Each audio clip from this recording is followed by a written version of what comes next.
Pemirsa, kalau kita lihat tadi laporan rekan-rekan jurnalis Metro TV di lapangan ini sudah mulai ada yang melakukan perjalanan mudik ya. Dan kami juga yakin bahwa sebagian besar dari masyarakat Indonesia pasti sekarang sedang menyiapkan perjalanan ke kampung halaman dalam rangka merayakan Idul Fitri bersama keluarga. Kenapa saya bisa bilang sebagian besar? Jadi karena dari pihak Kementerian Perhubungan memang sudah memperhitungkan potensi pergerakan masyarakat secara nasional sekaligus memetakan dari dan kemana saja mobilisasi masyarakat. Berikut kami hadirkan sejumlah data, fakta sekaligus himbauan penting untuk disimak dalam menyiapkan perjalanan mudik agar aman, nyaman, dan selamat. Kita lihat berikut ini datanya pemirsa dari Kementerian Perhubungan melalui Badan Kebijakan Transportasi. Kementerian Perhubungan ini telah melakukan survei angkutan Lebaran 2024 melibatkan sekitar 48.000 responden dengan margin of error sekitar atau di bawah 0,5%. Hasilnya adalah diperkirakan sebanyak hampir 194 juta orang atau 71% penduduk Indonesia akan melakukan perjalanan dalam rangka mudik Lebaran 2024.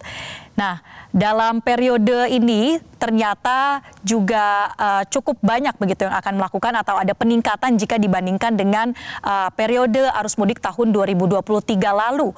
Adapun periode angkutan Lebaran yang disurvei kali ini mencakup tanggal 3 April atau H-7 Idul Fitri hingga 18 April atau H+7 Idul Fitri. Dalam periode ini puncak arus mudik atau tanggal yang paling ramai terjadinya pergerakan masyarakat adalah di tanggal 8 April 2024 atau H-2 Idul Fitri atau sering kita sebut sebagai puncak arus mudik. Jika diasumsikan nantinya Idul Fitri 1445 Hijriah adalah tanggal 10 April mendatang. Nah, dari 194 juta orang ini bisa dibagi menjadi sekitar 87% yang memang melakukan perjalanan dalam rangka mudik atau merayakan Idul Fitri bersama dengan keluarga, menjalankan tradisi untuk berkumpul bersama keluarga di kampung halaman. Sementara bukan hanya yang tujuannya mudik, tapi ada juga sekitar 10%-nya yang melakukan perjalanan karena ingin ke tempat wisata. Nah, dari hampir 194 juta orang yang melakukan perjalanan ini, kira-kira akan menggunakan moda transportasi apa saja ya? Kita lihat datanya pemirsa bahwa untuk moda transportasi yang paling diminati ternyata masih didominasi oleh moda transportasi jalur darat. Misalnya adalah untuk kereta api. Ini sekitar 20% atau 39 juta orang akan menggunakan moda transportasi kereta api. Kemudian juga ada penggunaan bus sekitar 19% atau 37 juta orang. Mobil pribadi sekitar 18% atau 35 juta orang. Dan sepeda motor yang masih cukup tinggi juga peminat untuk menggunakannya ya, sekitar 16% atau 31 juta orang. Selain itu juga tentu ada moda transportasi lainnya seperti pesawat terbang, kemudian juga penyeberangan yang mana angkanya masih cukup signifikan di sekitar 10 juta pengguna. Kita lihat di slide berikutnya bahwa untuk masyarakat atau pemudik yang menggunakan pesawat adalah sekitar 5%, 5,6% atau hampir 11 juta. Lalu untuk yang menggunakan jalur penyeberangan adalah sekitar 5,5% atau sekitar 10 juta orang. Kalau dari kategori moda transportasi pilihan ini kita lihat ya masih didominasi oleh perjalanan jalur darat. Lalu bagaimana dengan tujuan perjalanannya? Nah, kalau perjalanan mudik tahun ini memang tidak berbeda jauh dengan tahun lalu ya pemirsa, masih didominasi oleh pergerakan asal maupun tujuan Pulau Jawa. Dari 194 juta orang, sekitar 59,5% atau hampir 60%-nya ini melakukan perjalanan asal Pulau Jawa ke tempat-tempat lainnya.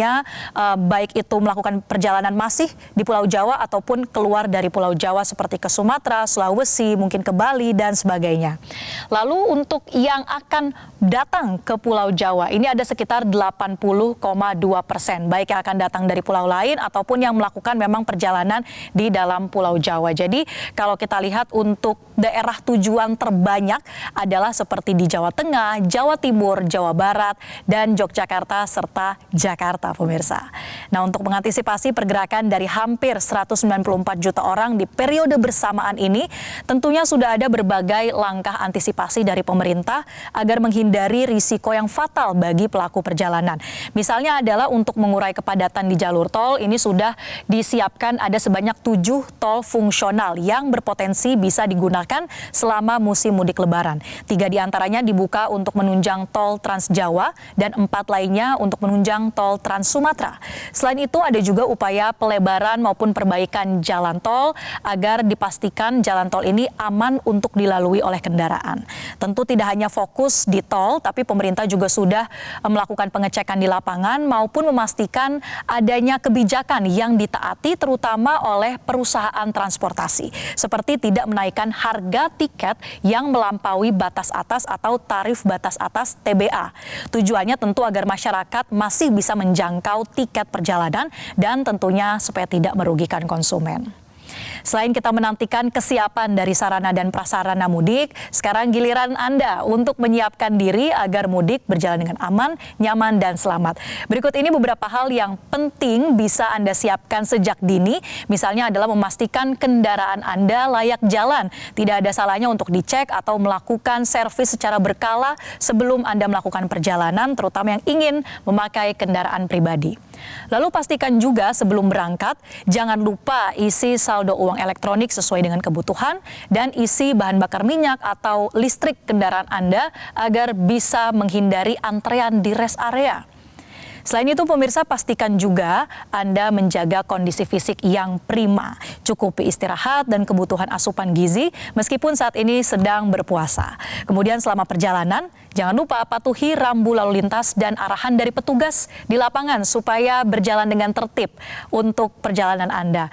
Dan terakhir, Anda juga bisa memanfaatkan program mudik gratis. Hal ini penting terutama bagi Anda yang biasa mudik menggunakan sepeda motor. Selain sudah diimbau agar bisa beralih ke moda transportasi lain yang lebih aman, pemerintah juga sudah melakukan atau membuka program mudik gratis lintas instansi yang bisa sekaligus bukan hanya Anda yang ke kampung halaman, tapi juga sepeda motornya bisa diboyong ke kampung halaman, jadi tidak perlu khawatir untuk memanfaatkan program-program mudik gratis. Jelajahi cara baru mendapatkan informasi. Download Metro TV Extend sekarang.